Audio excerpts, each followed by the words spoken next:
Toiwaar, dus wetter op het ijs. Maar dat zal net al te lang worden, want ik denk dat wij de komende weken de rijdens wel weer onderbinnen kennen. En ik denk dan vooral op de ijsbaan. Maar er komt ik sneeuw, de winter komt weer om, let het maar op een richtje zetten. Joen en vannacht, ik denk Joen nog wel droeg waar. Vannacht uit een trog ruim of lichte ruim. En ik hoor het op temperaturen zat tussen de 3 en de 5 graden. De hoogste temperaturen op de eilanden.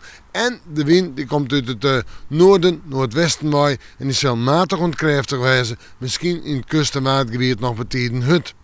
En dan morgen hoe daar. Mensen, we beginnen nog maar in buiken of het lichte ruim. En let er toch de zinnen erbij. In de midden meestentijds of heel een dal droeg. Dus kunnen we er nog even op uit. Temperaturen morgen zit tussen de 4 en de 7 graden. En de hoogste temperaturen op de eilanden daar 7 graden. Omdat de wind uit noordelijke richting komt. Steeds maar noord-noordwest. Maar letter noord-noordoost. En die wind is nog altijd krachtig in het kustgebied. Maar het wordt ik kouder.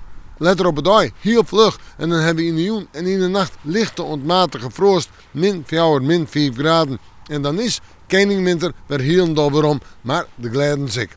Het fruitsjoch. Op manje een sneeuwbuiken misschien. Maar dat pas letter op het ei. Eerst nog wel zinnen. En in de nacht lichte frost gemiddeld min 4 graden. En dan tiesje. Ja, ik moet sneeuwbuiken. Maar dat geldt voor het eerste part van de dag. Let er de zinnen erbij. In de nacht matige frost. Min 5, min 6 graden gemiddeld. En dan waren ze. Lijkt het droeg te blijven. Maar flink wat zinnen. Een prachtige winterdag. Daarna een pak sneeuw denk ik. Meer oer het waar. Nou ja, we met een manje. Maar weer even in het waar zijn.